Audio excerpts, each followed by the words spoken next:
Hello, ladies and gentlemen. Welcome back to Tailosive Tech, except this time shot in the TLD studio. How's it going? Good, how you doing, dude? Ready to talk tech? I'm as ready as I think I could be. So Apple has released several products since the passing of Steve Jobs in the new Tim Cook era. We've had AirPods, we've had Apple Watch. What do you think is the inevitable next step in hardware in terms of game-changing tech? What's the next motion forward? Like for the world or for me or? For either. Just after the phone, what's gonna add to the phone experience? That's a really tough question. At first you got me excited to talk about like the Mac Pro, but that doesn't count in terms of like. This was the easy one. This was the easy one. They're gonna have to do something, right? Like whether a car or a TV or maybe they invest in Tesla or I just feel like we're at a point where like everyone is spoiled with smartphones. And I don't think, the Apple Watch I think is a great product, but it's not like, it didn't change the game like the iPhone. No, not at all. But like, in terms of wearables, do you think like with their investment in AR and AR kit, do you think that could be resolving into some type of hardware? Maybe just like an evolution of AirPods. I think that's always been limited for me. Okay. Like certain things, like I wish, like certain notifications you get in your Apple Watch, I wish they implemented that into AirPods, so whether it's a text or... Just read it to you? Yeah. See, I could see a lot of the AR kit applications they've shown off in apps make their way into actual glasses if the tech was ready. Like clearly right now it's not, but if they got to that point where they could have the pop-up show right when you're looking. Like, I don't think they could have much of a UI because no one wants to be doing this throughout the day. But moving on into cars, as you brought up a little bit earlier, you have a Tesla on the way, right? Yeah, surprisingly. You excited for that? Yeah, I'm a little in shock still because I have gone out on record many times saying that I was like one of the only tech YouTubers, I guess, that wasn't in love with Tesla. And it was less about Tesla and more so that I feel like I have that missing gene in me where I've never like drooled over cars. Sure, I'm kind of similar. But what interests me more about Tesla is I'm not really a fan of driving. Right. And Elon seems to be conquering that problem by investing more and more money in the software to have the car drive itself. But there's really, really difficult decisions that software engineers are having to come up with. Not that they would be common because Tesla's safest car in the world, really good at auto braking, not running into things. But in those rare situations, engineers are having to write code to figure out that when the car is traveling at a certain speed and it can't brake fast enough and it's in a tough enough situation, it has to prioritize the driver or a pedestrian. Should it vary depending on who's in the car or who's jaywalking or who's or who's following the law and who's not following the law? Like the difficult part is while that is going to be a very rare scenario, because for the most part, if the Tesla can stop, it will stop. If it can save everyone, it will.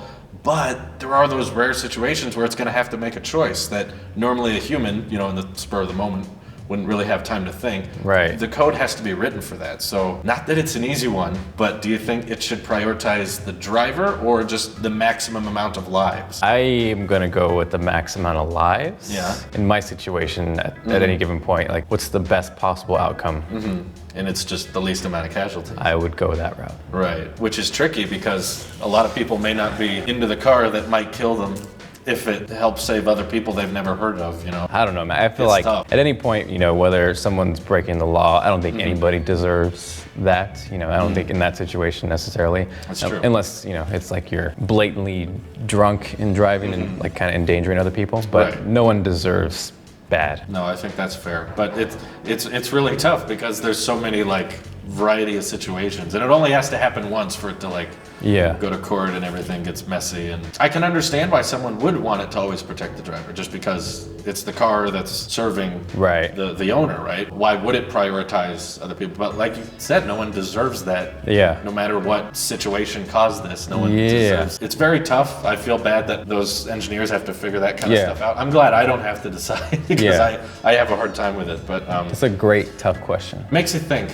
It makes me keep thinking, what's going to happen that one day where the self-driving car becomes liable for stuff? Yeah. And we have to do the software engineers go to prison for manslaughter? Or when there's a glitch? It's going to be tough. Yeah. There's a lot of annoyances that come with convenience. Right, It's going to be, luckily though, we have to look forward to, there will be less accidents overall. Right. Most likely. So moving on back to smartphones. Do you think that tech, as you've been in this field for a while and reviewing lots of different smartphones, do you feel like we're starting to peak and start to level out and, displays, bezels, they're gone. Right. Notch is gone. Chins are gone. Once everything's 100% screen to body ratio, are we going to have much to talk about? Do you think this is kind of...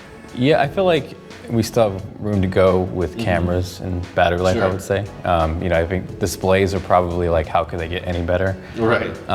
Like that's the one thing I would say, like displays maybe have peaked, not in a bad way, but it's like, what room do you have to complain? Yeah. Like there's no room to complain. Like if you as great as smartphone cameras are, there's still like a huge gap between like a great DSLR. And yeah, gap, I think we have a ways to go in terms of like the camera and the sensor. And then obviously like battery is just an ongoing battle with tech and right. Yeah, battery technology really hasn't changed much in No. the past decade. It's still just lithium and Yeah. how you can stuff that into a small enough device. So I'm curious to see how we're going to be able to diversify in the future when OnePlus will get better and better cameras compared to twice the price phones, and how they're going to keep justifying us upgrading every year. I think for the most part, like unfortunately, it is a little bit of a vanity thing where it's just it is fashion in a sense where We're getting the new one every year. It's just part of the cycle, and new color and new storage option, Yeah. So not necessarily that we need it, just that it's part of our routine now. Yeah. Especially when we're hyping it up all year and everyone's, it's all our fault. So I was talking about this a little bit before we started filming. Do you anticipate on staying with tech for the rest of your film career, or are you hoping to kind of merge into different types of content or different styles of YouTube videos, or maybe not on YouTube, or what are you hoping to do in the next 10 years? Yeah, I mean, I think I definitely love the the film part of it more than the tech part, I guess. Yeah. I feel like I kind of do it because it's what it is, but I definitely have more fun behind a camera.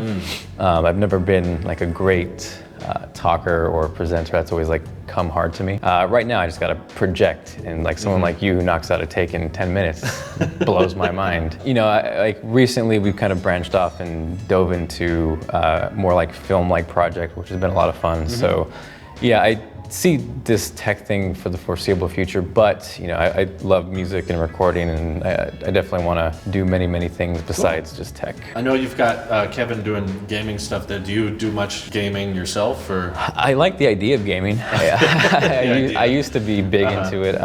Like I was huge with Sega Genesis and PlayStation 1, PlayStation 2, and then high school came and sports, and that kind of slowed things down. And then Understood. You become a grown-up, and then I'd say like video took over. As there's more and more creators that are watching me and watching you, clearly a very successful YouTuber, what types of advice or things that you wish you could have told yourself when you were younger, or up and coming creators, as it's probably a very different atmosphere from when you were coming out? There's a lot more noise in the genre now. Yeah, I'd say just work hard and try to surround yourself with people who are better than you, because at the end of the day, there's always someone better than you.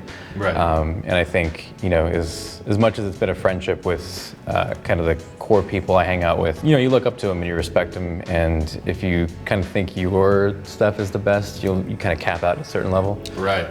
So I feel like I've learned the most hanging around people who, are just super talented. So that's probably the biggest thing, is don't think that your stuff is the best, and because there's always someone working harder, someone better. Do what is fun to you. Yeah. It's easy to get burned out. I think that's interesting that you've come from the tech genre with a bit more filming expertise, and proven to be very successful how you shoot your videos and how beautiful you can make your cinematography and your coloring. And my upbringing has been very, very different. Right. I wonder if that has to do with when we're coming up in the community, or I think it's like less about that, because I'm gonna get the argument, it's overkill, or you don't need to shoot a tech video like that. And, but it's less about obviously I want to make a great looking video, but at the same time it's like something I enjoy. Right. That's the important thing. So there's obviously there's a selfish aspect to it. It's a challenge to yourself. Yeah. And clearly, you've captivated an audience, so it works. There's a market for that. So as long as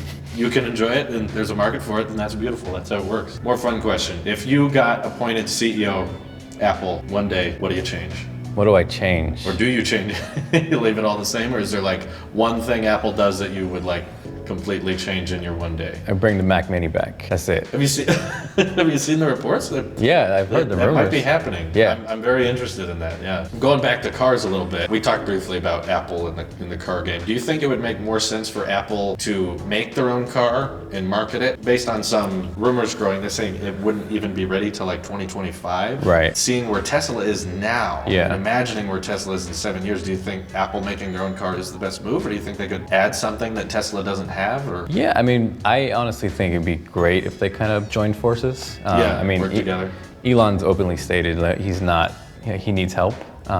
So Apple does what they do great, and at its core, Elon just kind of is into his products. He's the brains sure. and the engineer. So if they kind of had that, that help, I think for me that makes more sense. Part of it is just like the supercharger network alone. If Apple doesn't have that at the get-go, and Right. in 2025 they're announcing the Model Y Right. and the pickup, and Apple's coming out with one car, I just feel like it doesn't need to happen. And like you said, Elon does need Right. help, and they're still, I believe, losing money Right. Oh, it's quarter over quarter. And they are burning money. luckily he enjoys that, and he's able to still crank out cars and make sales with all that. So I think that's like the perfect Yeah. prime time for Apple to be like, Yeah. there's a future here. That's what I hope to see happen. Same page. There's a couple patents that have been floating around in terms of the MacBook. Okay. Kind of the MacBook defense system. Okay. Part of me, if you want to put on a little tinfoil hat with me, hypothetically, Okay. likes to imagine that, the butterfly keyboard that got so sticky and got so annoying. Part of me likes to theorize Apple was like making this keyboard kind of low clicky, more sticky, the debris can ruin it, so that they can one day start an event with, so we know you all hate that keyboard. Right. So we just made the touch bar take out the entire row of keys. Because there are patent filings for them to move in that direction. Right. So they want to the touch bar isn't necessarily a gimmick, it's more of A taste. a taste of moving the entire keyboard into just the touchscreen OLED realm, which, you could be remappable, it could change colors, but I could totally understand why people wouldn't want that. So I'm curious where you would fall on that. Is that a good or a bad idea? I don't like that idea. No. No. You need the travel, or you need the click? Or, Yeah, because so much of it is feel, especially like editing. Right. It just you kind of get in the groove and you know where things are at. And like the touch bar, I'm not going to say it's useless. I don't think it's amazing, but I do find use out of it. But I don't foresee, because at that point it's like, why aren't we just using like double-sided iPads? Yeah, they've been asked a lot about the iOS, macOS kind of merging devices, but I kind of look at it as the fact that they haven't done it means that there's probably not a good way to do it. Like, would you be interested in like an iPad/MacBook device, or do you feel like... I've always I appreciate the iPad. I do like it for, consuming media, like on the go, traveling, but I've always been like a laptop person. Okay. There's the whole debate that kind of really opened the door this year with all the thermal problems. Right. Obviously a big chunk of that is on Apple because the MacBook is clearly not engineered well to handle the thermals, but at the same time too, there's like the other side of the fence where Intel promised cooler, smaller nanometer chips by now, and then when Apple gets into the game, and there's that possibility of, if they do their own chips, they have complete control of the thermals, and so just look at the iOS chips, and right, how they perform. Yeah, and honestly, it's crazy. Like the iPad Pro, if you do like just basic tasks and throw a video on there, it's fast. I ran my whole channel on that for the first year. It was just iPad and pencil and iMovie. That was it. Yeah, so it's there. So that I think, more than like a hybrid or anything, I'm more interested to see where Apple makes the move with their own chips in the laptop. Yeah, that will be interesting, especially if it ends up outperforming everyone else's in the scores and the export times, which with Final Cut they kind of already have got that going for them. Okay, last question. How exactly did you find my channel? What did you watch first, or did you watch a couple videos and you just knew of me, or then you kept coming back? What's the story there? No, I go like on a lot of deep YouTube binges. So you just kind of go down rabbit holes, and I think I would get like tags with you on Twitter, and eventually just a suggested video came up. Watched a couple, and I thought your shtick was unique. But it wasn't like a gimmick, like it's very easy to be an Apple sheep or an Apple fanboy and just be like uneducated about it. I always liked that you brought like a balanced, researched, like you came guns firing. It wasn't like I'm a blind Apple fanboy and everyone else sucks. You try to see both sides, whether you're using a Note 9 right now, like confirmed. He's asking his questions with the S Pen written down. I can barely read these. Yeah, I try to go outside the garden as much as I can, just because you get a lot of those comments of like, well, if you just tried, and then I tried, and it's like, well, here are the problems, and they're like, Right. you're cheap, so it doesn't matter. Right. Yeah, and regardless of your pitch or whatever, I think I respect people who can talk, and yeah, you just seem like a smart dude. Cool. Smart. Well, thanks for having me on. Yes. Really appreciate it. Thanks for showing me around. Make sure to check them out if you haven't yet. What are you doing? This is your Apple Sheep here. This is TLD. We'll see you in the next one.